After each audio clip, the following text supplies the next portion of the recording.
നമസ്കാരം. പത്തനംതിട്ടയിലെ NDA സ്ഥാനാർത്ഥി അനിൽ ആന്റണിക്കെതിരെ പ്രചാരണത്തിനിറങ്ങില്ലെന്ന മുൻ മുഖ്യമന്ത്രി ഉമ്മൻചാണ്ടിയുടെ മകൾ അച്ചു ഉമ്മൻ. അനിൽ ബാല്യകാലം മുതലുള്ള സുഹൃത്താണെന്നും അതുകൊണ്ടാണ് പ്രചാരണത്തിന് ഇറങ്ങാത്തതെന്നുമാണ് അച്ചു നൽകുന്ന വിശദീകരണം. പത്തനംതിട്ട ഒഴികെ സംസ്ഥാനത്തുടനീളം കോൺഗ്രസ് സ്ഥാനാർത്ഥികൾക്കായി പ്രചാരണം നടത്തുമെന്നും അച്ചു പറഞ്ഞു. വാർത്താ ഏജൻസിയായ IANS ഉദ്ധരിച്ച് ന്യൂ ഇന്ത്യൻ എക്സ്പ്രസ് ആണ് വാർത്ത റിപ്പോർട്ട് ചെയ്തത്. കോൺഗ്രസിലെ സമ്പന്നരായ നേതാക്കളായിരുന്നു AK ആന്റണിയും ഉമ്മൻചാണ്ടിയും.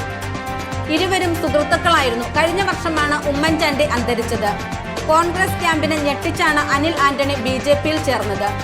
മുൻ മന്ത്രി K കരുണാകരന്റെ മകളും കോൺഗ്രസ് നേതാവുമായിരുന്ന പത്മജ വേണുഗോപാലും BJPയിൽ ചേർന്നിരുന്നു. പത്തനംതിട്ടയിൽ കോൺഗ്രസ് സിറ്റിംഗ് MP ആന്റോ ആന്റണിയെയും മുതിർന്ന CPM നേതാവുമായിരുന്ന സംസ്ഥാന ധനമന്ത്രിയുമായ തോമസ് ഐസക് എന്നിവരെയാണ് അനിൽ ആന്റണി നേരിടുന്നത്. മോഡലിംഗിൽ ശ്രദ്ധ കേന്ദ്രീകരിച്ച് അച്ചു ദുബായ് അടിസ്ഥാനമാക്കിയാണ് പ്രവർത്തിക്കുന്നത്.